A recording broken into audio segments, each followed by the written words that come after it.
Hey everyone, I'm Aaron, I'm Yoseph. and welcome to Hometown Mentors. You know, Aaron, when I submitted my applications in like January, right? Right. And then I was like, I thought the hard part was over in January. You know, I got all the applications done. Like, I thought it's time to get senioritis. Oh, you yeah, know, that's it's great. time to Great relax. But then, like in March, you know, when the acceptance letters were coming in, I was really stressed. I thought the stressful part was over, but it had only started because how was I ever going to choose which school to go to? How was I going to choose where I was going to spend the next 4 years of my life? I agree. That was a really difficult part. It was almost like waiting till 11:59 p.m. trying to figure out what school you're going to choose. And I felt like a really important part was like visiting the schools. But even visiting the schools kind of changed. Like I had visited Harvard initially, and I didn't actually vibe with it the first time. Maybe because it was really cold, and I'm Southern. Virginia's not. It can be like that, but it wasn't like that. But then I came back during Visitas, and it was like a whole another like kind of feeling. Probably because I was able to interact with the students that I'd be going to it for 4 years, and I also like met with some mentors and like some people that showed me like what Harvard was really about, and I got to see like all these diverse different people that was really surprising to me. And so definitely visiting the school was like had a big impact on my decision. Right. Visiting before and after you apply and get accepted is really important because you got to see like whether the school matches your interests. Again, you are going to be spending the next 4 years of your life at that place. You got to make sure it fits with it's you got to make sure it's going to be a place that makes you happy. And that's also a really good point because you can like try to go to a school for like a certain major, but one thing to keep in mind is that you might fluctuate between what you really want to do. And for one thing, I wanted to do biomedical engineering. However, I wasn't sure because like in high school I did a lot of political and a lot of community service and a lot of public policy things. Yet I wanted to do engineering, and so I wanted to go to a school where if I changed my mind about engineering, I could easily go back to like another concentration or major. So just making sure that you like pick a college that is strong in like multiple areas and like kind of attests to like all your different interests, so that if you do change your mind, which will more than likely happen because we all like change our mind to be honest, that you have that option. Right, and something else you have to consider is like your extracurricular interests as well. Like, let's say you did debate team in high school and you were super involved with that. And if you want to continue debate team in college, then maybe look towards a college that has a well-established, like, prestigious debate team.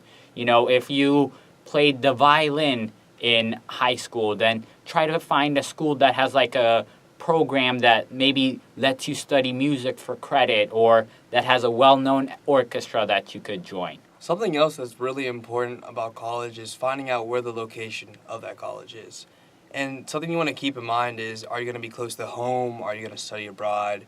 Or are you going to try to like find a campus that's like off from the actual original campus? Like I know some campuses are in other countries, or they might have an offset campus from the original campus. And some key things to keep in mind are you trying to have like a really strong foundation by like staying at home and having your family that's able to support you and have very familiar faces, or are you trying to like kind of garner this independence and like kind of having that good balance of having like your family maybe not too far away, or trying to also outreach so that you can like gain that independence is also really important.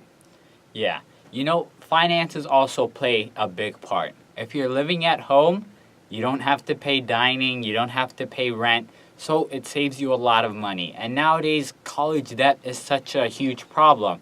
For example, you may borrow $10,000, but you may have to pay back like $13,000, $14,000 due to interest. So you should try to avoid debt any way you can. Definitely a thing that would help with that is applying for scholarships. I know everybody says it all the time, but it's just really crucial like not to, as we mentioned earlier, cave into senioritis and not continue to like keep applying to scholarships, because as much money as you can rack up will all help. It like really, really helps.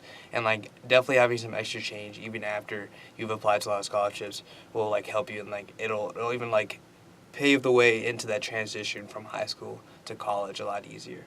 Yeah. Another option you have is community college. You know, there are many great programs, like a lot of four-year universities will have agreements with community colleges. Like you could go to this community college for 2 years and then go on to transfer to a 4-year university, and most of your credits at the community college will actually transfer to the degree you're going to get from the university, from the 4-year university. So that's definitely a good option as well.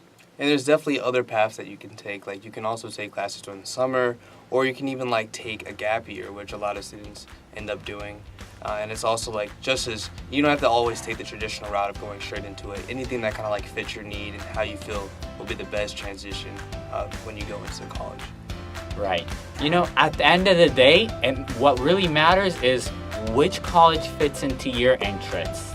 Do you want to go to school far away from home, or do you want to stay close to home? Is there a certain program you want at a school, or are you just looking for a more well-rounded school? At the end of the day, you got to choose the school that fits you. Yeah, that's always tough, but you got it. And that's all from us from Hometown Mentors. And if you like this video, I hope that you subscribe.